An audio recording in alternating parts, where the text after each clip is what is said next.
Hello everyone. आज के video में देखेंगे साइकोलॉजी पेपर 2 का प्रैक्टिस सेट 26 जो आपके बीपीएससी 3.0 और स्टेट 2024 के लिए काफ़ी ज़्यादा महत्वपूर्ण है, क्योंकि सारे नोट्स आपके एनसीईआरटी और एससीईआरटी बेस है जो आपके सिलेबस में साफ साफ मेंशन है।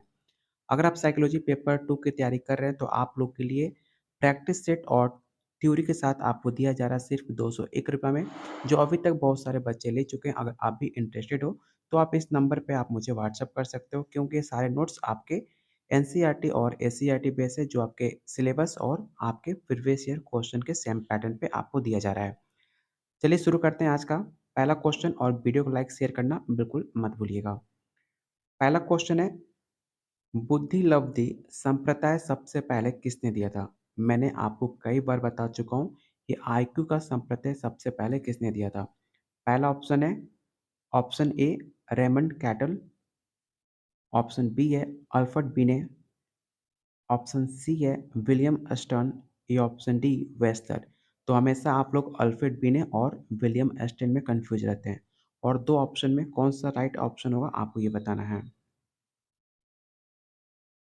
तो याद रखिएगा, इसका राइट आंसर ऑप्शन आपका सी होगा, विलियम एस्टेन। आपका इनका जन्म कब हुआ था? तो इनका जन्म 29 अप्रैल 1871 में जर्मन में हुआ था। ठीक है, याद रखिएगा, जर्मन में इनका जन्म हुआ था। और आईक्यू का फार्मूला कब दिया था? तो आईक्यू का फार्मूला इन्होंने 1912 में दिया था। ये सारे पॉइंट याद रखिएगा। और आईक्यू का फार्मूला क्या होता है? तो आईक्यू का फार्मूला होता है mental as by chronological into 100। आपका आईक्यू का फार्मूला होता है, 1912 में दिया गया था। विलियम स्टेन का जन्म 29 अप्रैल 1871 में हुआ था। ये सारे पॉइंट आप याद रखिएगा, आपके एग्जाम में सवाल पूछा जा सकता है। ऑप्शन सी आपका राइट आंसर होगा। अगला क्वेश्चन है, परीक्षण के स्थानांतरण के मामले में यदि एक अधिगम दूसरे अधिगम को ना सुमोहित करता है और ना ही बाधा, तो ये घटना क्या कहलाती है? पॉजिटिव ट्रांसफर, नेगेटिव ट्रांसफर, शून्य ट्रांसफर, या option D none of this. तो याद रखिए, कोई भी चीज़ अगर आप उसमें कोई आपके काम में फ़ायदा नहीं हो रहा, ना कोई आपका लॉस हो रहा है, तो उसको शून्य ट्रांसफ़र के नाम से जानते हैं। तो ऑप्शन आपका सी राइट आंसर हो जाएगा। अगला क्वेश्चन है, एक विशिष्ट अधिगम विकार जो व्यक्ति के हस्तलेखन और सूक्ष्म गति क्षमताओं को प्रभावित करता है, उसे क्या कहते हैं? मतलब आपको ऐसा अधिगम विकार बताना है जिसको लिखने में और सूक्ष्म गति क्षमताओं को उसको प्रभावित करता हो, उसे क्या कहते हैं? डिसलेक्सिया, डिसग्राफिया, डिस्कूलिया, या ऑप्शन डी डिस्पर्सिया।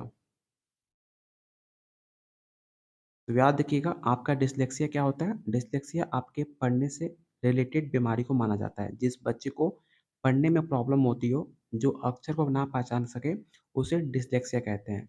और डिसग्राफिया उसे कहते हैं जिसको लिखने में प्रॉब्लम हो, अगर आप उसको बोलते हो ये अधिगम लिखो तो अधिगम लिख ना पाए, उसे हम डिसग्राफिया कहते हैं। डिस्कूलिया किसे कहते हैं? डिस्कूलिया ऐसे बच्चों को कहते हैं जिनको मैथ में लिखने को ना आता हो। अगर आपको बोल दो कि 3+5 कितना होता है और वो 3 और 5 लिख ना पाए, नंबर डिजिट को पहचान ना पाए, उसे डिस्कूलिया कहते हैं। डिस्पर्सिया क्या होता है? डिस्पर्सिया उसे कहते हैं जिसे आपका भूख कम लग रहा है, आपका पेट फूलना, डकार आना, इसे डिस्पर्सिया कहते हैं। उम्मीद करता हूँ आपको चारों पॉइंट आपको समझ आ गया होगा। तो इसका राइट आंसर क्या होगा? तो ऑप्शन बी आपका राइट आंसर हो जाएगा।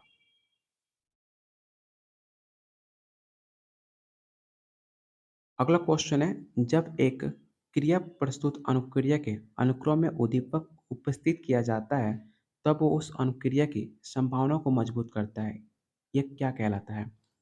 पॉजिटिव रिफोर्सर, ऑप्शन बी है नेगेटिव रिफोर्सर, या ऑप्शन सी कंटिन्यूअस, या ऑप्शन डी न्यूट्रल।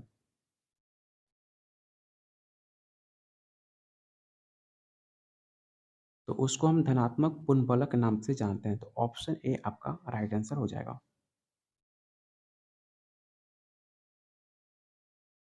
अगला क्वेश्चन है, व्यक्तियों, विचारों, स्थितियों और वस्तुओं के प्रति सकारात्मक और धनात्मक अनुक्रिया करने की प्रवृत्ति क्या कहलाती है? पहला ऑप्शन है सामाजिक ज्ञान, पूर्वग्रह, लोकमत, या ऑप्शन डी मनोवृत्ति? तो काफ़ी आसान सा सवाल है। जब भी आपके पॉजिटिव पर्सन ऑब्जेक्ट सिचुएशन की बात की जाए, उसको आपके एटीट्यूड की बात की जाती है, जो आपका पॉजिटिव और नेगेटिव दोनों हो सकता है। तो इसका राइट आंसर ऑप्शन आपका डी होगा, एटीट्यूड।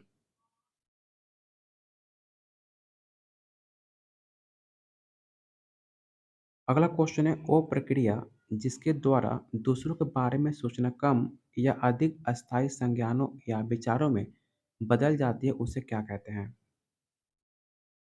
दिशा, विभेदीकरण, छवि निर्माण या ऑप्शन डी संज्ञानात्मक? जैसे कि अगर आपके प्रधानमंत्री ले सकते हो नरेंद्र मोदी, ठीक है? या आप राहुल गांधी का एग्जाम्पल ले सकते हो। जैसे आपके न्यूज़ चैनल में या आपके सोशल मीडिया पे जैसे उनके बारे में आपको बताया जाएगा, आपका सोच ऐसा हो सकता है।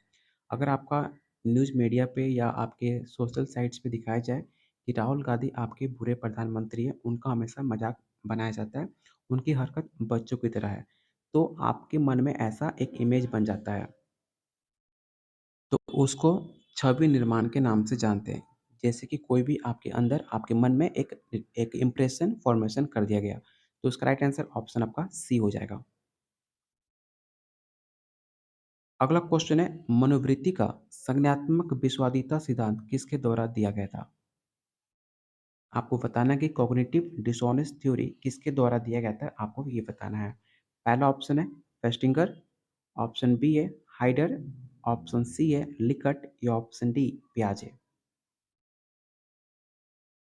तो आप लोग कन्फ्यूज़ हो सकते हैं। संज्ञानात्मक सिद्धांत को देखकर बहुत सारे बच्चे इसका राइट आंसर पियाजे टिक आउट करते हैं, लेकिन संज्ञानात्मक विश्वाधीनता सिद्धांत आपके फेस्टिंगर ने दिया था, जबकि पियाजे ने संज्ञानात्मक विकास का सिद्धांत दिया था। दोनों में संज्ञानात्मक विकास और संज्ञानात्मक विश्वाधीनता सिद्धांत में काफ़ी अंतर है। तो याद रखिएगा, संज्ञानात्मक विश्वाधीनता सिद्धांत आपके फेस्टिंगर ने दिया था। इनका जन्म कहाँ पर हुआ था? तो इनका जन्म 8 मई 1919 को न्यूयॉर्क में हुआ था। जिन्होंने सोशल साइकोलॉजी में भी बहुत ज़्यादा काम किया है, जो भी आपके सामाजिक थ्योरी है, उनके द्वारा भी, फेस्टिंगर द्वारा भी काम किया गया है सोशल वर्कर के रूप में। तो इसका राइट आंसर ऑप्शन आपका ए हो जाएगा। और याद रखिएगा, 8 मई 1919 को न्यूयॉर्क में इनका जन्म हुआ था। तो ऑप्शन ए आपका राइट आंसर होगा। पियाजे कहाँ के रहने वाले थे? तो पियाजे आपके स्विट्जरलैंड के रहने वाले थे। आपको ये भी सिर्फ पता होना चाहिए। अगला क्वेश्चन है, हास्य प्रकार का नेतृत्व सर्वप्रथम किसने वर्णित किया था? पहला ऑप्शन है लेविन, लिपिट और वाइट, ऑप्शन बी है डोलार्ड और मिलर, ऑप्शन सी है गोल्डमैन, लाइस और झेंग, या ऑप्शन डी मिलर, लेविन और झेंगे। तो इसका राइट आंसर ऑप्शन आपका ए हो जाएगा। लेविन, लिपिट और वाइट हास्य प्रकार का सबसे पहले सर्वप्रथम वर्णित करने के नाम आता है। तो ऑप्शन ए आपका राइट आंसर हो जाएगा। अगला क्वेश्चन कह रहा है, पूर्व ग्रह का समेकित खतरा सिद्धांत किसके द्वारा विकास किया गया था? ये सवाल आपके प्रीवियस ईयर क्वेश्चन में पूछा जा चुका है। आपको बताना है कि इंटीग्रेटेड थ्योरी किसके द्वारा दिया गया था। पहला नाम है Walter G Steffin, option B है C H Cooley, option C है गिसबर्ट, या ऑप्शन डी जी सेमेल। तो याद रखिएगा, इसका राइट आंसर ऑप्शन आपका ये हो जाएगा। और वाल्टर जी स्टेफिन का जन्म 20 अप्रैल 1917 को हुआ था, और इनकी मृत्यु जस्ट आपके 11 अक्टूबर 2019 को, करीब 104 वर्ष ये जीवित रहे थे। और इन्होंने इंटीग्रेटेड थ्योरी के बारे में काफ़ी ज़्यादा काम किया था। तो इसका राइट आंसर ऑप्शन आपका ए हो जाएगा। और इनका नाम आप याद रखिएगा, क्योंकि इनकी मृत्यु काफ़ी जस्ट में हुई थी और इनको बहुत सारे अवार्ड से नवाजा भी जा चुके हैं। तो ये सवाल आपके एग्जाम में पूछा जा सकता है। अगला क्वेश्चन है, पहले से पहले से ही या बिना किसी वास्तविक अनुभव के किसी वस्तु या व्यक्ति के प्रति अच्छा या बुरा महसूस करना क्या कहलाता है? ऑप्शन है विभेदीकरण, रूढ़िवादिता, कलंक, या ऑप्शन डी प्रीजस्टिस। जैसे कि अगर आपने किसी इंसान को देखा, ना आप उसको पहले से जानते हो, ना वो आपके बारे में जानता है, लेकिन आप उसके मिलने के बाद ना कुछ अच्छा फ़ील कर पा रहे हो, ना आप बुरा महसूस कर पा रहे हो, लेकिन उसके साथ आपको अच्छा लग रहा है। तो उसको हम क्या कहेंगे, आपको ये बताना है। तो उसको हम प्री जस्टिस कहेंगे, जिसमें आप ना डिसाइड कर पा रहे हो कि वह इंसान अच्छा है या बुरा है। तो उसको हम प्री जस्टिस के नाम से जानते हैं। तो ऑप्शन इसका डी राइट आंसर होगा। किसी भी आप साइकोलॉजी में क्वेश्चन को सॉल्व करने से पहले क्वेश्चन को समझिए, क्वेश्चन क्या पूछना चाह रहा है। अगर आप क्वेश्चन समझ जाते हो तो आसानी से इसका आंसर आप दे सकते हो। इसलिए मैं कहता हूँ साइकोलॉजी सॉल्व करने के लिए थोड़ा बहुत आपका दिमाग और ध्यान क्वेश्चन पे रहना चाहिए। अगर आपका ध्यान कहीं भटका या फिर आप क्वेश्चन अच्छे से रीड नहीं कर रहे हो तो आप आंसर नहीं दे पाओगे। साइकोलॉजी क्वेश्चन सॉल्व करने के लिए आपका ध्यान और क्वेश्चन को रीड करना काफ़ी ज़्यादा इम्पोर्टेंट है। तो इसलिए कोई भी क्वेश्चन सॉल्व करने से पहले क्वेश्चन को हिंदी और इंग्लिश में दोनों में पढ़िएगा। सिर्फ एक लैंग्वेज में क्वेश्चन को रीड करके आंसर मत दीजिएगा। कभी भी क्वेश्चन सॉल्व करने से पहले एक बार दोनों लैंग्वेज पर क्वेश्चन को रीड करना चाहिए। उसके बाद आप खुद आंसर आपको ऑटोमेटिक मिल जाएगा, क्योंकि क्वेश्चन में आंसर छुपा होता है। तो इसका राइट आंसर ऑप्शन डी होगा। अगला क्वेश्चन है, समूह सदस्यों के मध्य पारस्परिक आकर्षण साथ होने और बांधने की विशेषता क्या कहलाती है? पहला ऑप्शन है जुड़ाव, ऑप्शन बी है गतिशील, ऑप्शन सी है समूह ध्रुवीकरण या ऑप्शन डी समूह संघर्ष।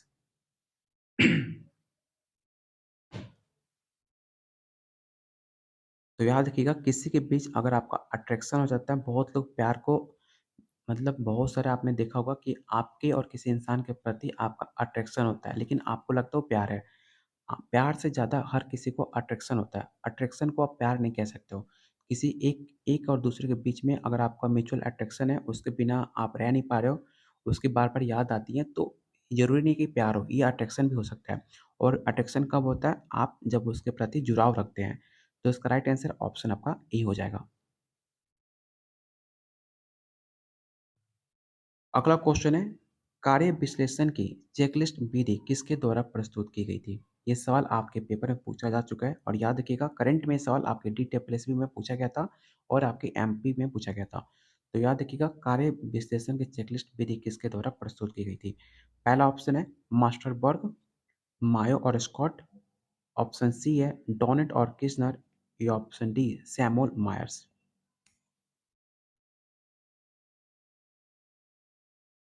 तो इसका राइट आंसर ऑप्शन आपका सी हो जाएगा।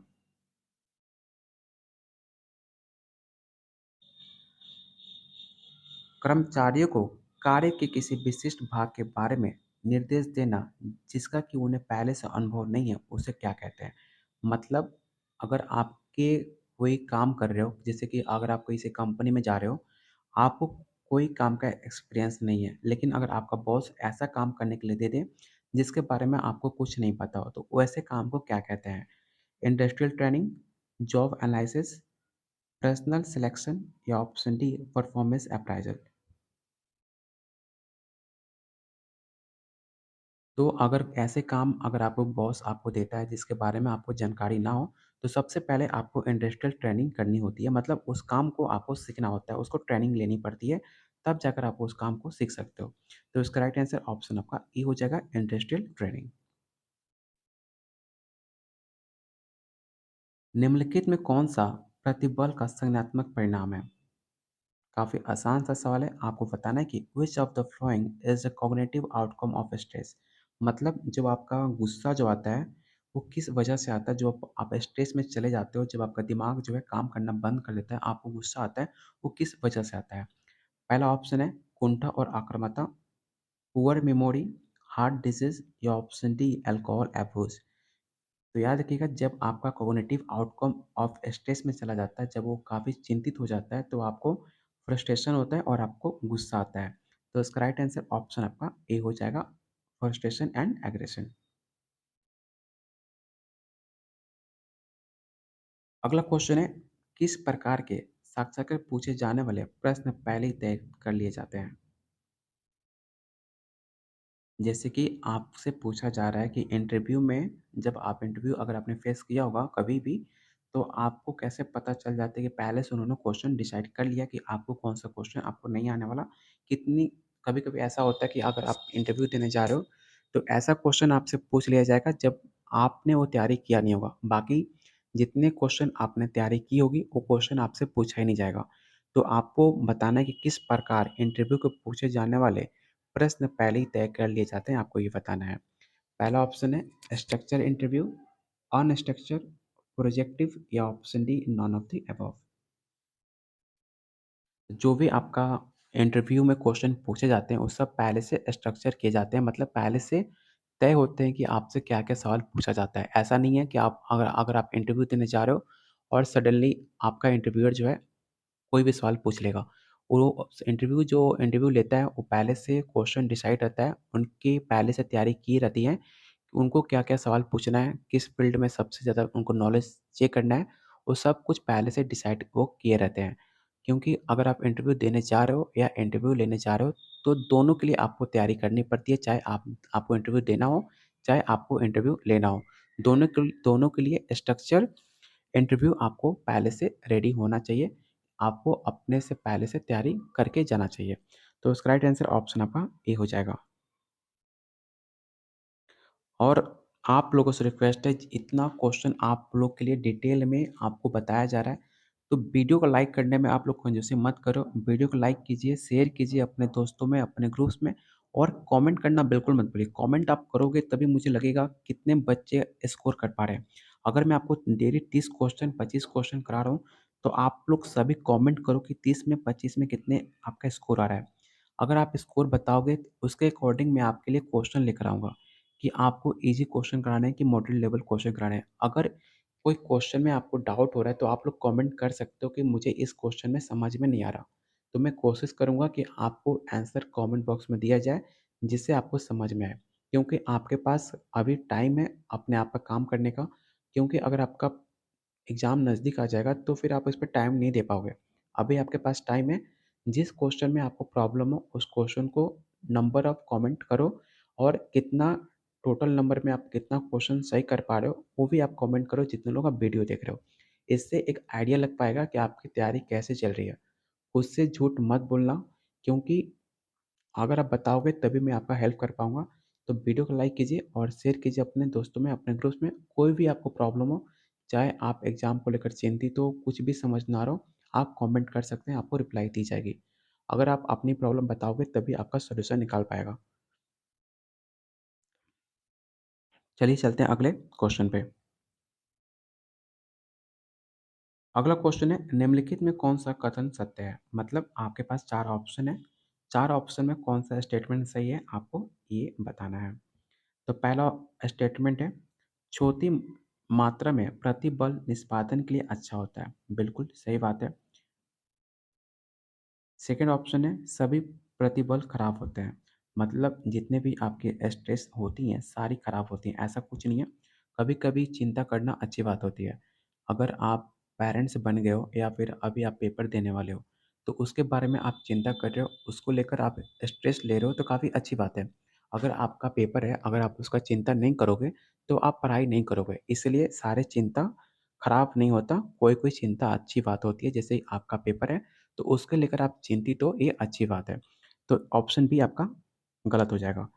ऑप्शन सी है, हम अपने जीवन से प्रतिबल को पूरी तरह दूर रखते हैं। तो ऐसा कुछ नहीं है, हर स्ट्रेस को हम अपने आप से दूर नहीं कर सकते हैं। कुछ ऐसे नेचुरल आपके स्ट्रेस होते हैं जिसको आप दूर नहीं कर सकते हो। जैसे कि अगर किसी दुर्घटनावश किसी की मृत्यु हो जाती है जो आपके काफ़ी करीब हो, तो उसको अपने आप से दूर नहीं कर सकते हो। वो जो दुःख होगा, जो स्ट्रेस होगा, उसे अपने आप से दूर नहीं कर सकते। उस स्ट्रेस को आपको फ़ील करना होगा, उसको अपने साथ रखना होगा। तो ऑप्शन सी भी आपका गलत हो जाएगा।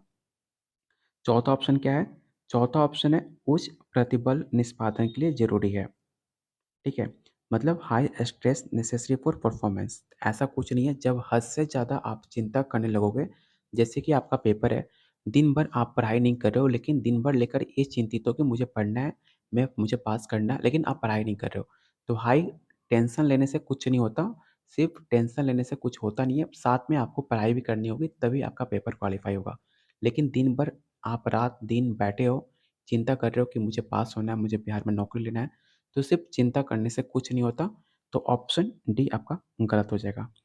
ये क्यों सही होगा? छोटी मात्रा में प्रतिबल निष्पादन के लिए अच्छा होता है। मतलब स्मॉल क्वांटिटी में आप उसे डिवाइड कर कर चिंता को ले सकते हो, उसे दूर कर सकते हो। इसलिए इसका राइट आंसर ऑप्शन आपका ए हो जाएगा।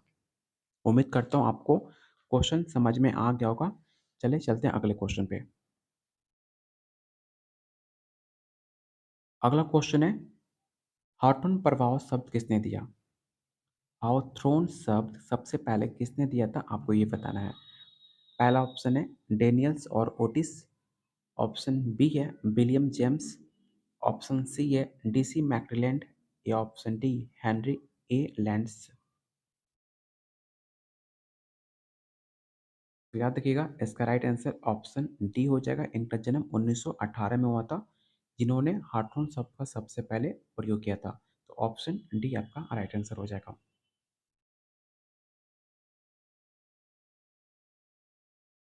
अगला क्वेश्चन है, किसी औद्योगिक संगठन में किस प्रकार का शोर अन्य की तुलना से अधिक हानिकारक होता है? पहला ऑप्शन है आंतरिक, सतत शोर, निम्न शोर, अशांति शोर। आपको पता होना चाहिए कि जो आपका नॉइज़ होता है, बहुत तरह का नॉइज़ हो सकता है। कोई चिल्लाकर, कोई साउंड बॉक्स बजाकर, कोई इंडस्ट्रियल में पूरा हल्ला-गुल्ला कर कर, तो हर तरह का शोर होता है। तो आपको बताना है कि किस प्रकार का शोर काफ़ी ज़्यादा हानिकारक होता है, आपको ये बताना है। तो इसका राइट आंसर ऑप्शन आपका ई हो जाएगा, इंटरमीडिएट नॉइज़, जो रुक-रुक कर शोर करे कि आपको शांति से आप रह ना पाओ। तो ऑप्शन इसका ए राइट आंसर हो जाएगा। अगला क्वेश्चन है, एक स्वस्थ मानववैज्ञानिक निम्नलिखित में किस वाक्य से सहमत नहीं होगा? मतलब आपको बताना है कि अगर एक हेल्थ साइकोलॉजिस्ट है, वो कौन से स्टेटमेंट से आपके सहमत नहीं होगा, एग्री नहीं होगा।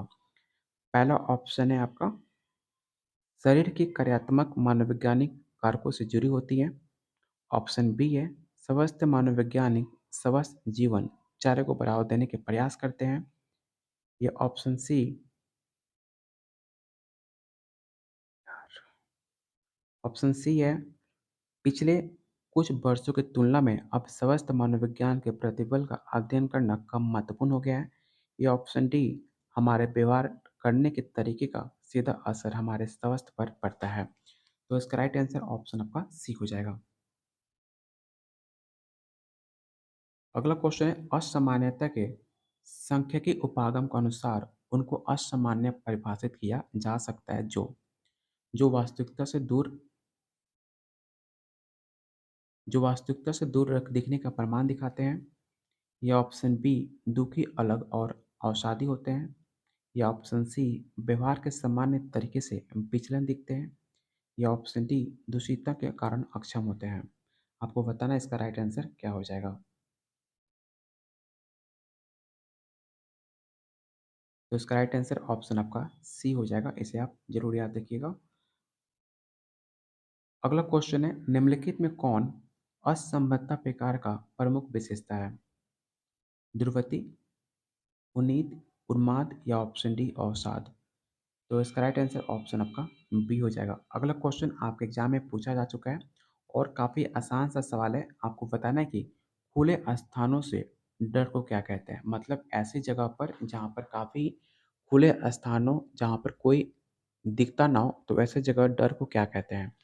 मोनोफोबिया, एल्गोफोबिया, हाइड्रोफोबिया या ऑप्शन डी एग्ोराफोबिया। तो सबसे पहले आपको पता होना चाहिए कि मोनोफोबिया क्या होता है। तो मोनोफोबिया उसे कहते हैं अगर आप किसी का ब्लड देखकर आपको सहन ना हो पाए, किसी को ब्लड देखकर आप डर जाते हो, फिर वहाँ से आपसे बर्दाश्त नहीं होता है, उसको मोनोफोबिया कहते हैं। एल्गोफोबिया किसे कहते हैं? तो एल्गोफोबिया उसे कहते हैं जैसे कि एल्गोफोबिया आपका हो जाएगा जैसे भीड़ भारी जगह और शॉपिंग मॉल, जैसे कि ड्राइविंग करते समय आपको डर का पैदा होना। जैसे कि अगर आप शॉपिंग मॉल में जा रहे हो, कार ड्राइव कर रहे हो, तो आपके अंदर एक नेगेटिव वाइब आने लगता है कि कहीं एक्सीडेंट हो गया, कहीं कुछ हो गया। तो उस सारे वहम जो होता है, जो आप नेगेटिव थिंकिंग होती है, उसे हम एल्गोफोबिया के नाम से जानते हैं।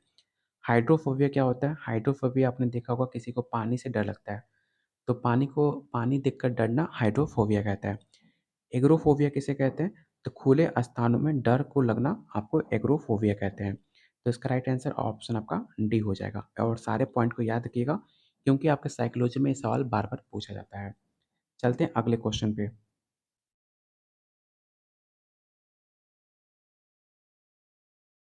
अगला क्वेश्चन है, एक दुश्चिंता विकार जिसकी विशेषता अवचित पुनरावृत्ति विचार क्या कहलाता है? तो इसका राइट आंसर ऑप्शन आपका ए हो जाएगा, उसे मनोग्रिस कहते हैं। तो टोटल आज के वीडियो में हमने कितने क्वेश्चन करे? एप्रॉक्स बात की जाए तो हमने 22 क्वेश्चन आज के वीडियो में हमने कंप्लीट करा है। ठीक है? उम्मीद करता हूँ आपको सारा क्वेश्चन आपको समझ आ गया होगा। अगर किसी भी क्वेश्चन में आपको डाउट हो, क्वेश्चन नंबर आप मेंशन कर सकते हो, आपको वहाँ पर रिप्लाई दी जाएगी और कोशिश कीजिए अपने डाउट को क्लियर करने के लिए। तुक्का लगाकर आप कोई भी क्वेश्चन का आंसर मत दिया कीजिए और सारे लोग कमेंट बॉक्स में बताइए आपने 22 में कितने स्कोर करे और सच बताना है, बिल्कुल भी झूठ नहीं बोलना है क्योंकि आप मुझसे झूठ बोल सकते हो लेकिन अपने आप से झूठ नहीं बोल सकते हो। तो सारे लोग वीडियो पे कमेंट करेंगे, लाइक करेंगे और शेयर करेंगे अपने दोस्तों में, अपने ग्रुप्स में। अगर आप इसका प्रैक्टिस सेट लेना चाहते हैं जो काफ़ी कम रेट में दिया जा रहा है, सिर्फ़ ₹201 में आपको प्रैक्टिस सेट और थ्योरी दिया जा रहा है, जो अभी तक बहुत सारे बच्चे ले चुके हैं। अगर आप भी सीरियस हो बिहार स्टेट और बीपीएससी 3.0 क्लियर करने के लिए, तो आप मुझे इस नंबर पे व्हाट्सएप कर सकते हो, जिसमें आपको 1500 प्लस क्वेश्चन, आंसर और सॉल्यूशन के साथ दिया जाएगा। जितना आपके एग्ज़ाम करीब है, जितना आप क्वेश्चन प्रैक्टिस करोगे, उतना आपका एग्ज़ाम बेटर जाएगा। क्योंकि प्रैक्टिस मेक्स परफेक्ट। अगर आप जितना प्रैक्टिस करोगे उतना आपके अंदर कॉन्फिडेंट बिल्ड होगा और ये सारे नोट्स आपके एनसीईआरटी और एससीईआरटी पे से। तो जितना जल्दी हो सके इस प्रैक्टिस सेट को अटेम्प्ट कीजिए। 1500 क्वेश्चन कम नहीं होता। 1500 प्लस क्वेश्चन आप कंप्लीट कर लेते हो तो आपके अंदर एक अलग कॉन्फिडेंट देखने को मिल जाएगा। तो इस नंबर पे व्हाट्सएप कर सकते हैं। बाकी लाइक शेयर करना बिल्कुल मत भूलिएगा।